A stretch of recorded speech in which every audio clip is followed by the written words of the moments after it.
오늘 이 아침에 우리에게 주시는 말씀은 시편 147편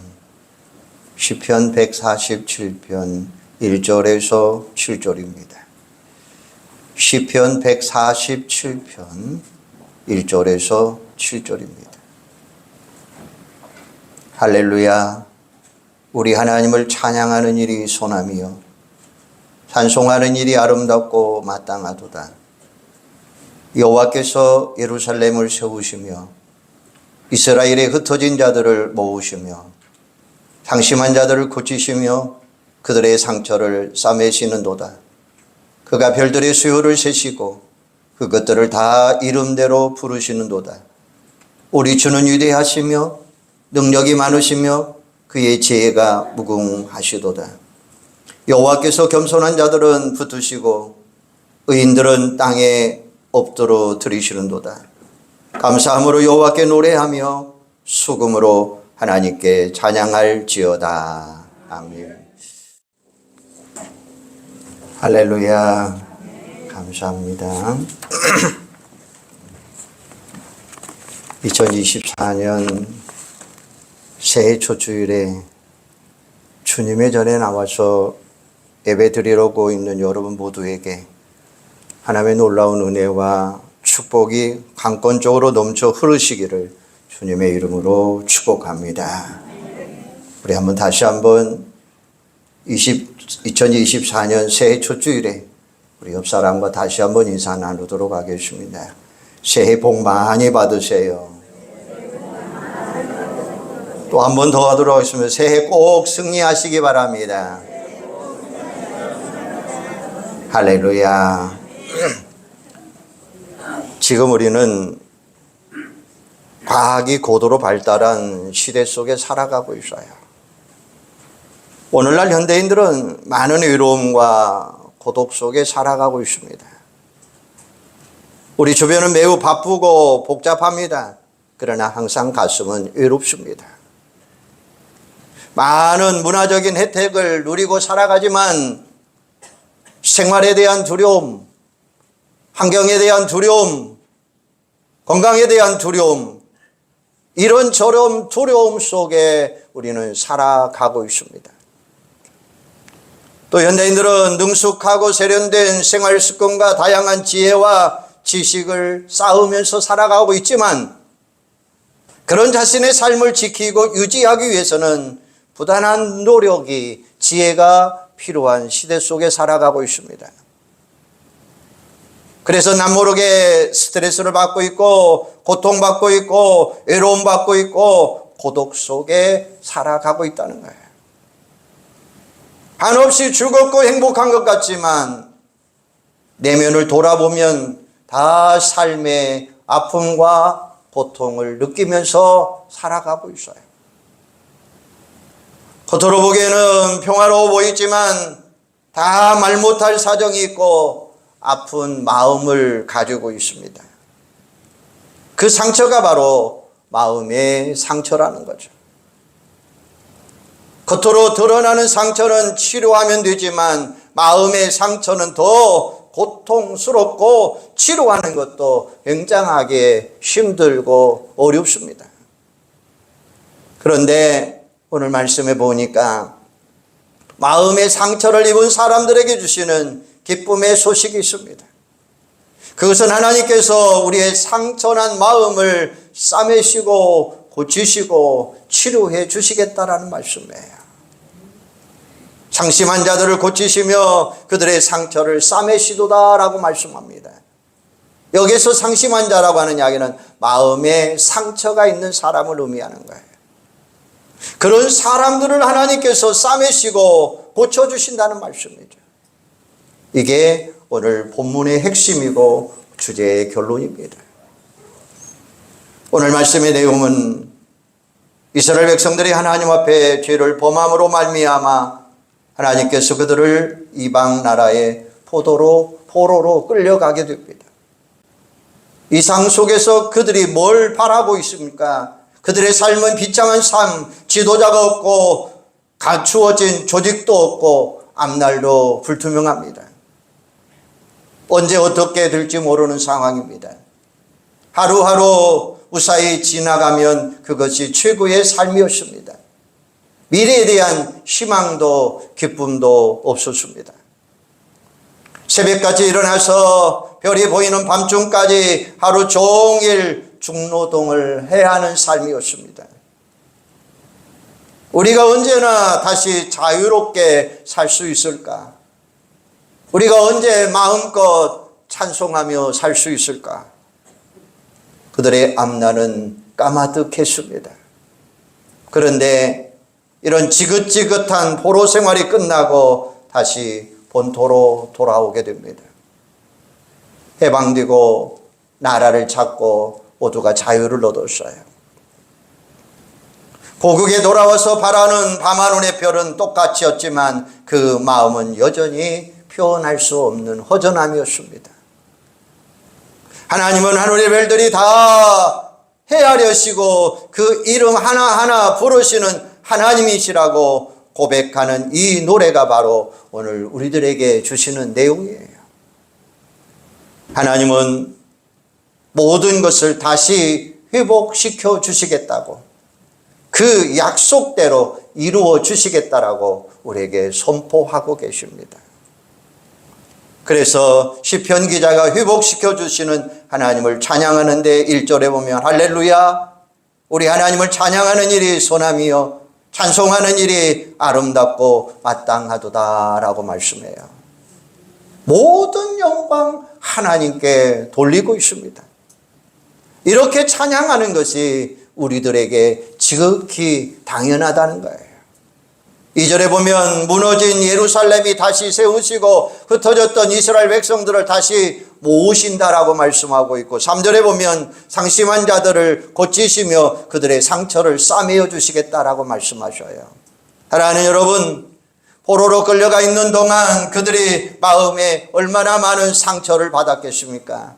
그들이 얼마나 괴로움 속에 생활해 오셨습니까? 그런 그들의 아픈 마음을 하나님께서 고치시고 싸매 주시고 치유해 주시겠다고 말씀하고 계십니다.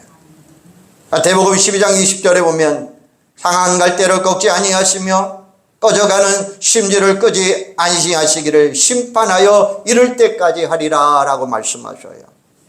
연약한 우리의 모습을 상한 갈대, 꺼져가는 심지와 같은 모습으로 표현하고 있습니다. 그런데 하나님은 그런 상한 갈대도 꺾으시지 않으시고 꺼져가는 심지도 끄지 아니하시겠다라고 분명하게 말씀하고 계셔요. 성경에서 말하는 갈대는 연약함을 상징합니다. 왜냐하면 갈대는 키만 크지 가늘고 속은 텅 비어 있기 때문입니다. 아무런 힘도 없습니다. 갈대는 목재로도 사용할 수 없습니다. 쓸모없는 식물의 물가예요.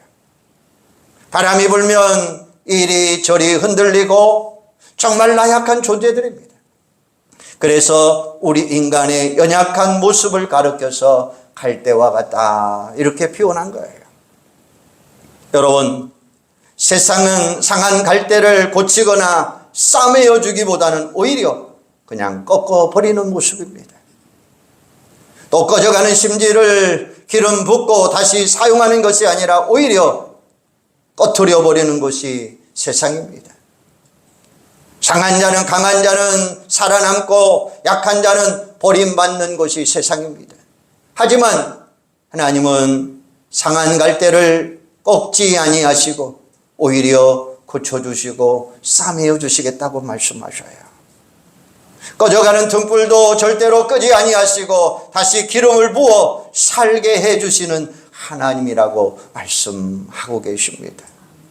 하나님은 지금도 보이지 않는 손길로 우리의 마음의 상처를 어루만져 주고 계신다는 그 사실이에요.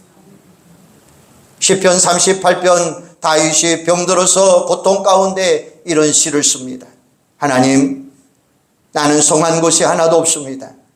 도저히 감당할 수 없습니다 라고 부르짖고 있어요.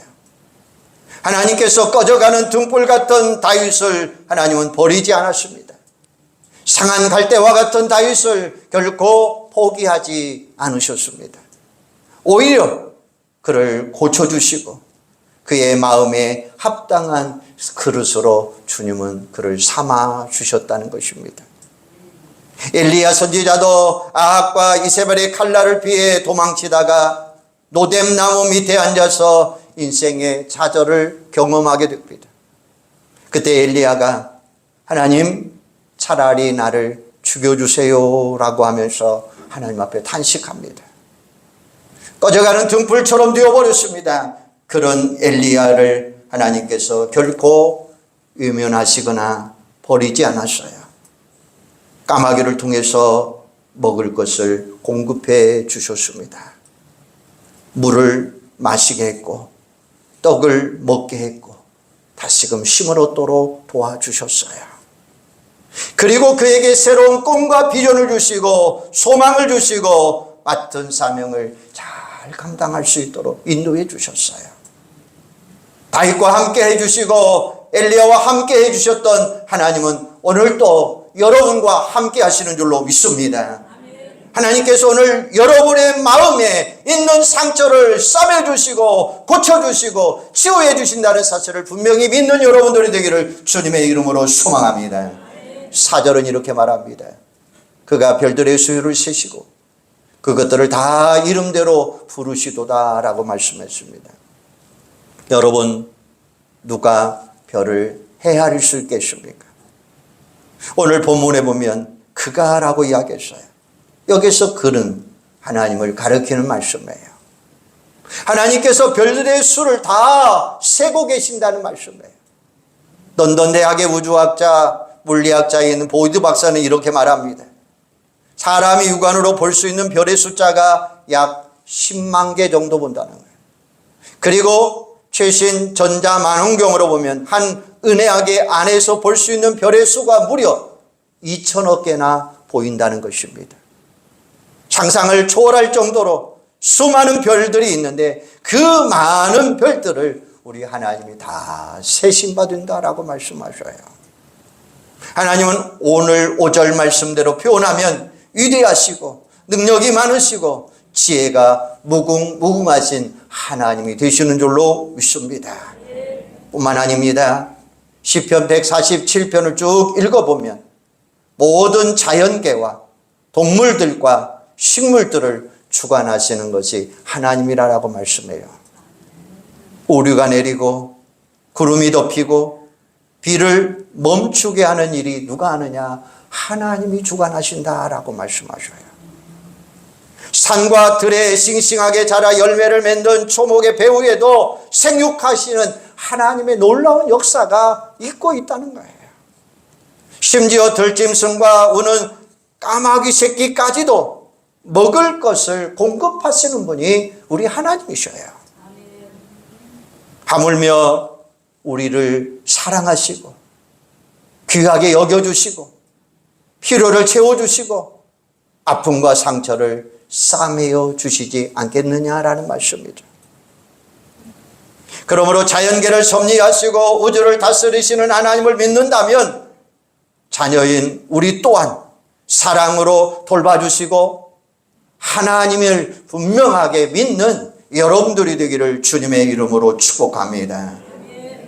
4절에 보면 그가 별들의 수요를 세시고 그것들을 다 이름대로 부르는도다 라고 말씀했어요.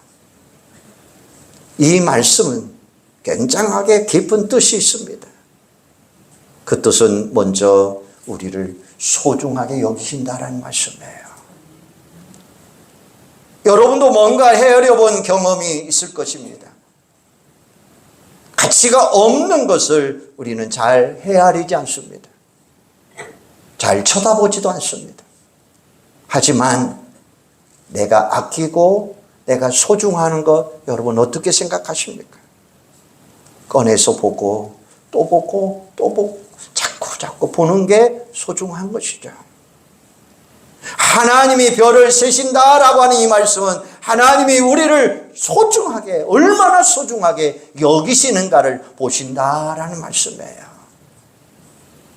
두 번째는 하나님이 우리를 지켜주시겠다는 말씀이에요. 혹시 별이 이탈되지는 않을까? 손상되지는 않을까 하면서 별을 지켜주시는 것처럼 하나님은 우리가 언제 어디서 어떤 일을 하든지 언제나 여러분을 지켜주시는 줄로 믿습니다. 세 번째는 우리의 부족함을 채워주시는 하나님이에요. 우리가 잘못된 자리에 있으면 바로 잡아주시고 뭔가가 비어있으면 그것을 채워주시는 분이 우리 하나님이에요. 이스라엘 백성들이 바벨론의 포로로 끌려갈 때에 예루살렘에 아무것도 남지 않았습니다. 그런데 텅 빈 예루살렘을 재건하기 위해서 예스라, 느헤미야, 학개, 스가랴 같은 선지자를 보내주시고 필요한 모든 것을 채우시고 다시금 회복시켜 주시는 분이 우리 하나님이셨습니다. 마지막으로 하나님이 우리를 품어주시겠다라고 말씀하셔요. 우주라는 큰 공간이 별들을 감싸고 있습니다. 어린아이가 행복한 이유는 엄마의 품에 있기 때문입니다. 그 품 속에서 벗어나는 순간 위험이 노출될 수밖에 없어요.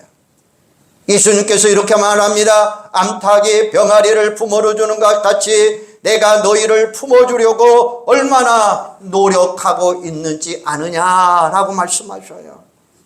이처럼 하나님은 우리의 모든 것을 다 품어주시고 계신다는 말씀이에요.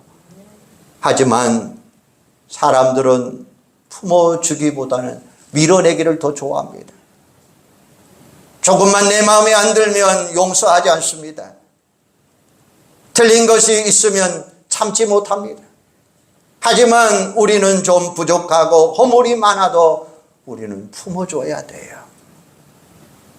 용납하고 이해하고 덮어주고 감싸줘야 돼요.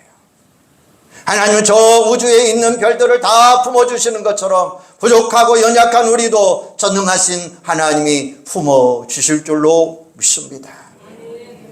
그러면 우리가 상처받는 마음을 치료하기 위해서는 어떻게 해야 됩니까? 하나님께로 나와야 돼요. 하나님께 상처받은 우리는 있는 그 모습 그대로 나와야 돼요. 보여드려야 돼요. 사람들은 현재보다 과거에 사로잡히거나 미래에 대한 염려로 인해서 항상 지쳐 살아가고 있습니다.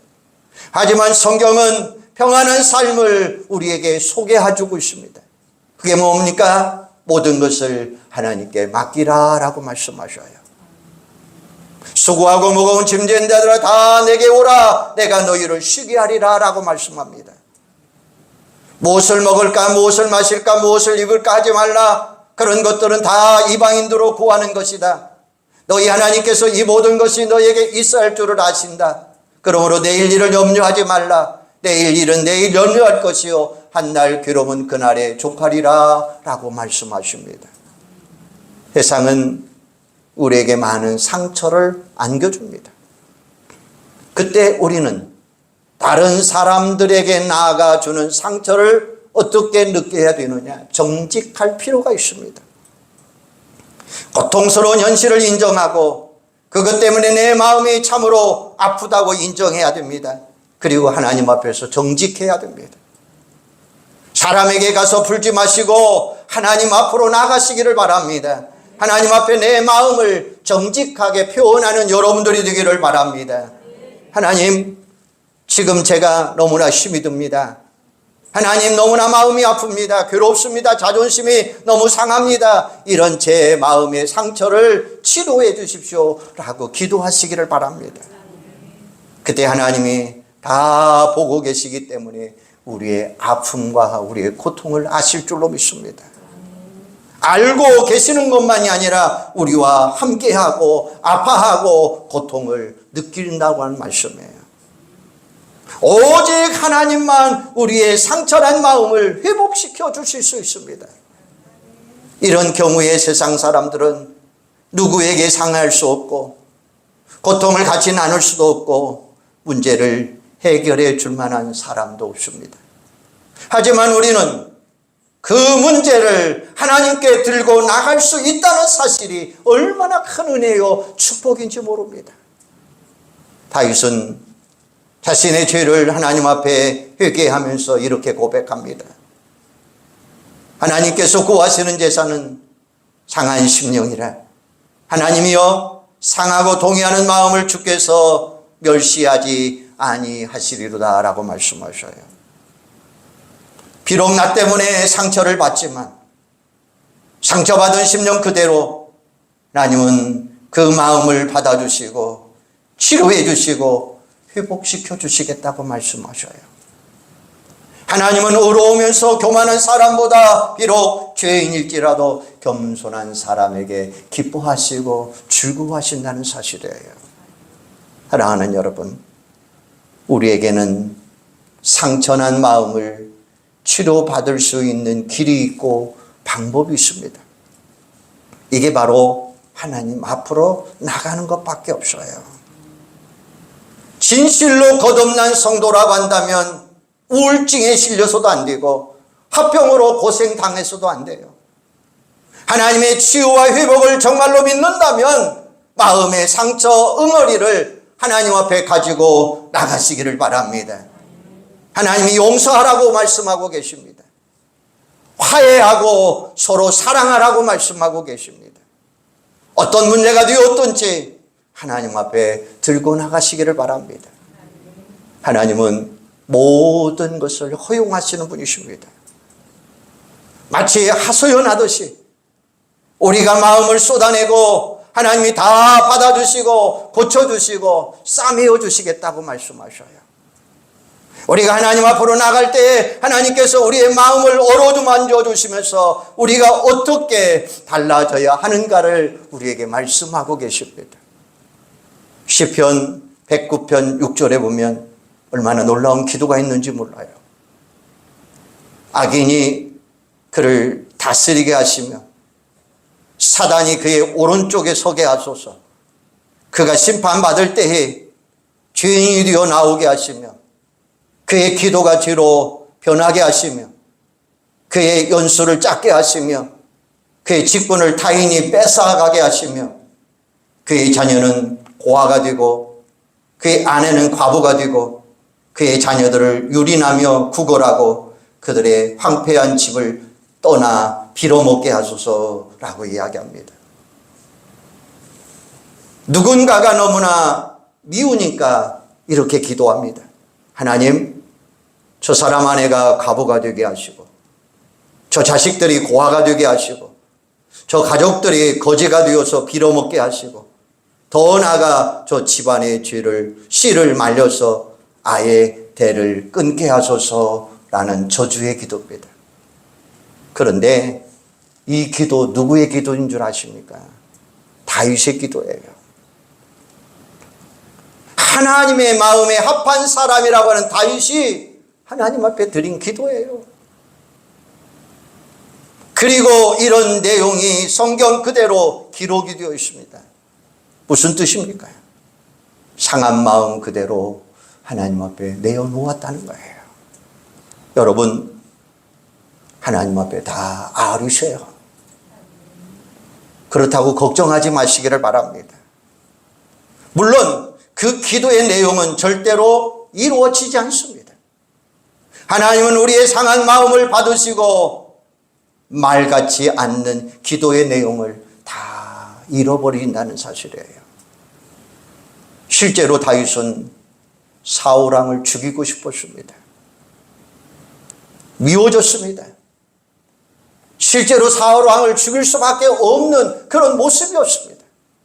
하지만 그가 기도하면서 상한 마음이 이미 치유받게 되었다는 사실이에요. 사람들의 마음을 싸매주시는 분, 치료해 주시는 분, 그분은 우리 하나님이 되시는 줄로 믿습니다. 우리 마음을 고쳐주시고 싸매어 주시고 치유하시는 분, 우리 마음 하나님께 맡기시기를 바랍니다. 상한 마음 가지고 혼자 괴로워하지 마시기를 바랍니다. 상한 마음 그대로 들고 하나님 앞에 나오는 여러분들이 되기를 바랍니다. 있는 그대로 하나님 앞에 보여주시기를 바랍니다. 그러면 하나님은 어루만져 주시고 싸매어 주시고 고쳐주시고 다시금 회복시켜 주시는 줄로 믿습니다. 2024년 우리 상처난 마음을 고쳐주시고 치유해 주시고 싸매어 주신 하나님, 모든 것 다 하나님께 가지고 나오는 이번 한 해가 되시기를 바랍니다. 모든 문제 해결받는 그런 한 해가 되시기를 바랍니다. 오늘 우리가 교회 주제가 뭐랍니까? 주여 치유하게 하소서. 치유하게 하소서.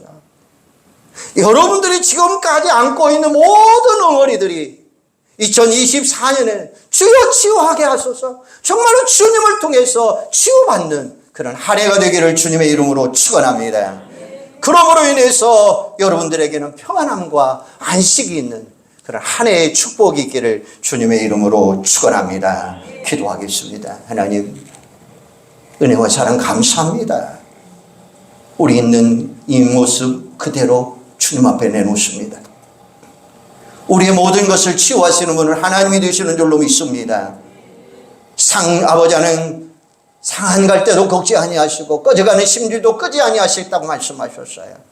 있는 그대로 주님 앞에 나올 때에 주님은 싸매어 주시고 고쳐주시고 해결해 주실 줄로 믿습니다.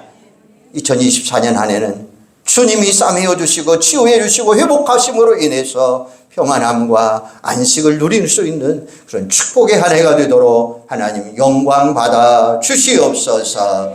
예수님의 이름으로 기도하옵나이다. 아멘.